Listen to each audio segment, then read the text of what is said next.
Bonjour à vous. C'est Alexandre. Sous la Varangue, c'est votre émission. Sous la Varangue est une émission culturelle consacrée à l'art, aux traditions, à l'histoire et à l'événementiel. Aujourd'hui, nous retournons au Startup Weekend 2025 au parc technologique du Mouffia. Le Startup Weekend, on le rappelle, c'est un concours qui consiste à créer des groupes qui vont créer des startups, de jeunes entreprises florissantes. Et après, il y a la délibération du jury. On a vu déjà une première série de délibérations. On va voir la deuxième manche de ces délibérations et c'est tout de suite dans Sous la Varangue.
Fermez les yeux, respirez profondément.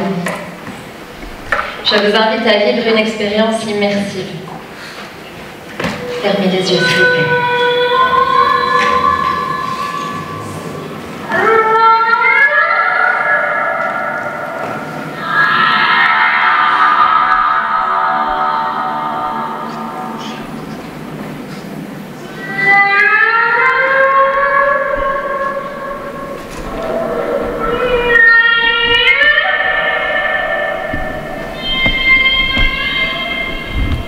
Je m'appelle Ouma Manon, à 27 ans, à Hawaï, dans l'océan Pacifique. Alors que j'ai peur de l'eau, je fais les toiles de mer et je les entends. J'entends ça. À ce moment-là, ça me bouleverse, ça me transforme profondément. Et sur le moment, je me dis, je veux absolument faire découvrir ça au monde. Comment vous sentez-vous? Un peu plus calme? Un peu plus détendu, plus concentré. Cet après-midi, je suis avec l'équipe du concept Baleine Eau Thérapie qui souhaite diffuser des antidépresseurs sonores. Car aujourd'hui, de plus en plus d'études prouvent que le chant des baleines réduit le stress, stimule la concentration et apaise le système nerveux. Naturellement, nous souhaitons valider ce projet, ce concept, ici même à l'université, lieu de sa genèse, où notre partenaire scientifique Abyss est déjà présent dans ses actions sur le campus, avec un de ses doctorants. À La Réunion, 53% des étudiants déclarent ressentir du stress et de l'épuisement. Les conséquences, c'est une baisse de concentration, un décrochage scolaire et la fragilité émotionnelle, ce qui a un impact sur leur futur professionnel. Alors que ce sont les entrepreneurs et les salariés de demain. Notre projet, c'est de proposer des expériences immersive pour valider ces études. Petite présentation en vous racontant trois histoires que je vais vous demander d'écouter très attentivement s'il vous plaît. Bonjour, moi du coup c'est Kayla et étant plus jeune moi aussi ayant vécu des choses qui n'ont pas forcément fait plaisir. Petite Maléas qui arrive à La Réunion, qui ne comprend pas forcément les codes sociaux et qui se fait harceler parce qu'elle ne comprend pas justement ces codes sociaux. Se retrouver sur le côté alors que honnêtement on ne comprenait pas rien du tout, ce qu'ils sont, ce que vous devez être, et forcément vous donnez tout à tout le monde, sans savoir que vous perdez vous-même, et qu'au bout d'un certain temps, ça a des conséquences telles que l'anxiété, le stress, et même parfois des dangers physiques, à vous faire du mal à vous-même involontairement. Maintenant, je me priorise moi-même, je ne cherche plus à comprendre qui sont les gens autour de moi, mais au moins être préparé et préparer les autres à ce que nous savons et ce que nous ne savons pas. Bonjour à tous, moi c'est Luciano, et il y a quelques années, ma vie a été complètement détruite.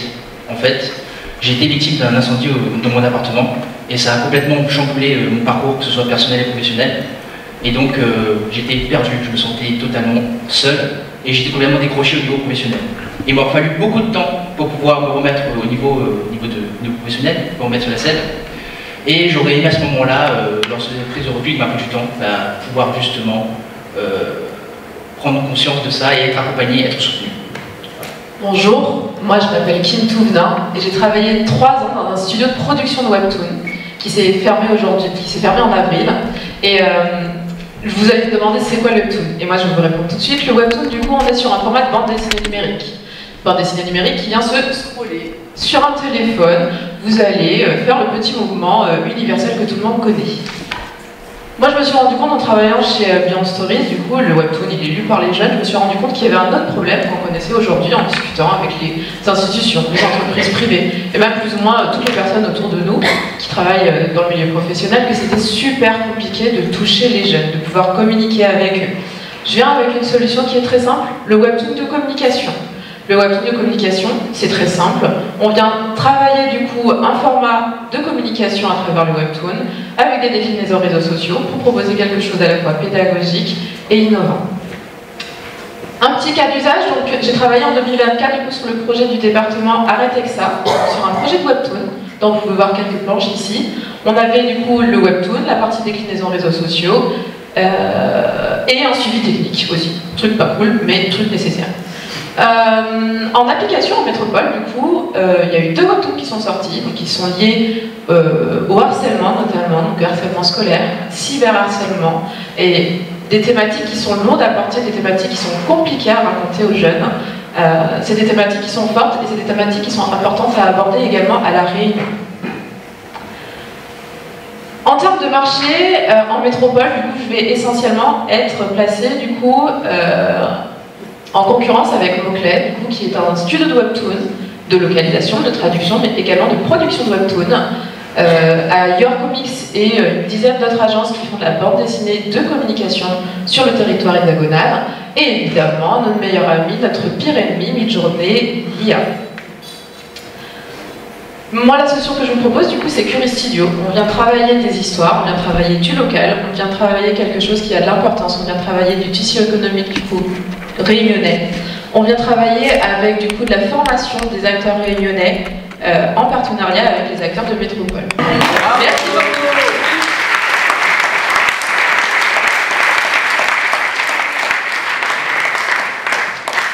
L'ambition, c'est de grossir tilamp. On va toucher des entreprises qui sont très grosses, on va toucher des entreprises qui vont être compliquées à convaincre. L'objectif pour 2026, du coup, c'est de toucher 4 projets. Un projet d'ampleur, 4 petits projets. On est sur de la prestation de service, avec du coup un coût de prestation qui est entre 50 et 70% sur la prestation et le restant sur le studio. Bonjour à tous, je suis Sandrine. J'ai travaillé 19 ans chez Decathlon et au cours de mon parcours, j'ai vu défiler des milliers de sportifs, mais aussi beaucoup trop de personnes qui me racontaient, qui me disaient qu'ils étaient limités dans leur pratique sportive. Pourquoi? Parce que par manque de temps, manque de motivation, mais surtout le sujet qui revenait beaucoup, celui qui était récurrent, c'est des pathologies, des problèmes de dos, des problèmes aux genoux, qui les handicapaient justement dans leur pratique et les démotivaient. Donc là, moi je me posais cette question, comment les aider là-dedans? Et là, je me suis dit aussi, pourquoi ce ne serait pas le sport qui s'adapterait à eux et à nous, ceux qui ont ces pathologies? Moi, en tant qu'enseignant en activité physique adaptée depuis 8 ans, effectivement, j'ai le même constat que Sandrine elle a pu faire, elle, du côté Décathlon. Mais moi, c'est directement avec les personnes que j'accompagne au quotidien. On a du coup des personnes qui sont de plus en plus sédentaires, des personnes qui se retrouvent avec des limitations tant au niveau santé qu'au niveau physique. Il manque du coup d'accompagnement par rapport à ces pathologies. Ils ne savent pas forcément quoi faire, comment faire, et pour ne pas se faire mal, se blesser. Et c'est d'autant plus vrai dans le domaine du coup des applications mobiles qui proposent de l'accompagnement sportif à la maison. C'est pourquoi avec Élan Santé, on propose des séances d'activité physique réellement adaptées aux besoins de chaque personne, chaque utilisateur, où ils vont pouvoir réaliser tous les mouvements qui leur seront proposés, adaptés à leurs capacités, à leurs besoins, avec également un aspect de gamification très important pour pouvoir les encourager, les retenir, créer des défis, créer aussi un espace communautaire où ils vont pouvoir défier des équipes, ils vont pouvoir collecter des récompenses et du coup créer l'envie à la personne de vouloir revenir jour après jour du coup, sur l'application. C'est parti. Bonjour à vous, en tout cas je trouve que vous êtes énormément en forme pour des gens qui sont en pleine digestion. Je remarque qu'il y a un poulet en ce moment qui se balade dans vos intestins, un poulet que vous pensez réunionnais, laissez-moi vous dire que c'est faux. Ce poulet réunionnais a été élevé par de la nourriture destinée à des animaux d'élevage qui sont issus à 99% de l'Amérique. Levez la main et soyez honnêtes. Qui fait confiance à l'Amérique pour nourrir les Réunionnais? Il n'y a personne. Et deuxième question, qui a prévu quoi pour ne pas mourir de faim? Personne. Eh bien nous avons une solution. Ce n'est pas une IA, ce n'est pas une application. C'est une ferme d'insectes qui transforme vos biodéchets en nourriture spécialement pour les animaux d'élevage à La Réunion. Et comment ça se passe? Je laisse la place au porteur du projet. Donc c'est à mon tour de passer à l'action. Donc, on est parti sur une étude qui a été faite déjà en métropole, c'est Innovafeed. Eux, ils se sont axés sur un insecte, c'est la mouche noire soldat. Donc pourquoi ce choix? C'est-à-dire, il a un taux de reproduction élevé, il a une rapidité de croissance de 5 à 6 semaines. Il peut valoriser, il peut consommer une bonne partie de nos biodéchets qu'on enfouit d'habitude à La Réunion, et surtout, le truc important, c'est qu'il est non vecteur pathogène pour l'homme. Ce n'est pas non plus une espèce invasive et ni protégée. C'est déjà présent à La Réunion depuis 1992. Alors, donc voilà le cycle. On part sur les biodéchets. On part sur une quantité de 5 tonnes. Avec ces 5 tonnes, on peut produire le substrat qui va servir à nourrir ces larves. Ces larves, vaisselle, biocarburants, lubrifiants et détergents.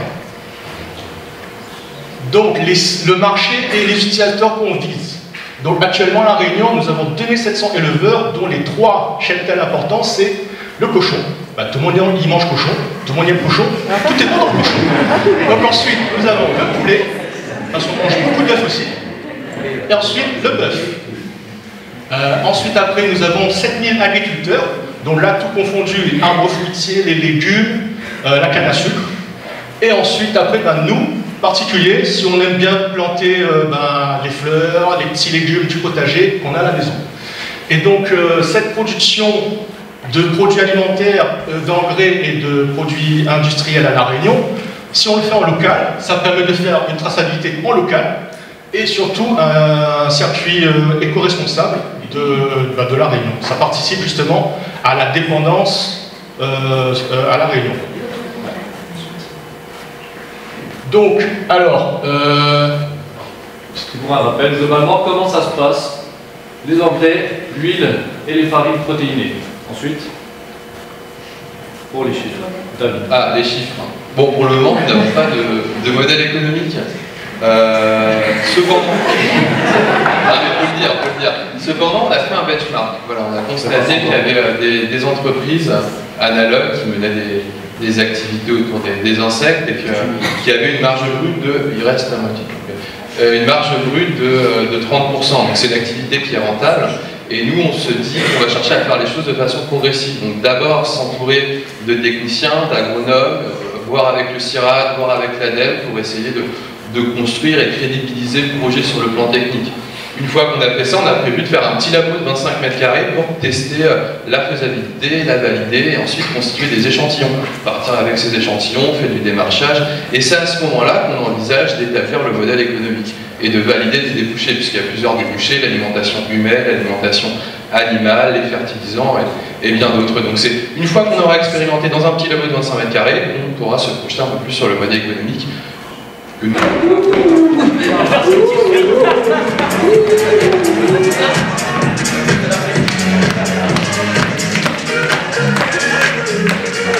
Mes amis, j'espère que vous avez apprécié la fin des délibérations du Startup Weekend 2025 au parc technologique du Mouffia. C'était plein d'émotions, c'était une 4e manche. Et moi, je vous souhaite une bonne journée et je vous donne rendez-vous pour un prochain numéro de Sous la Varang. A très bientôt dans Sous la Varang.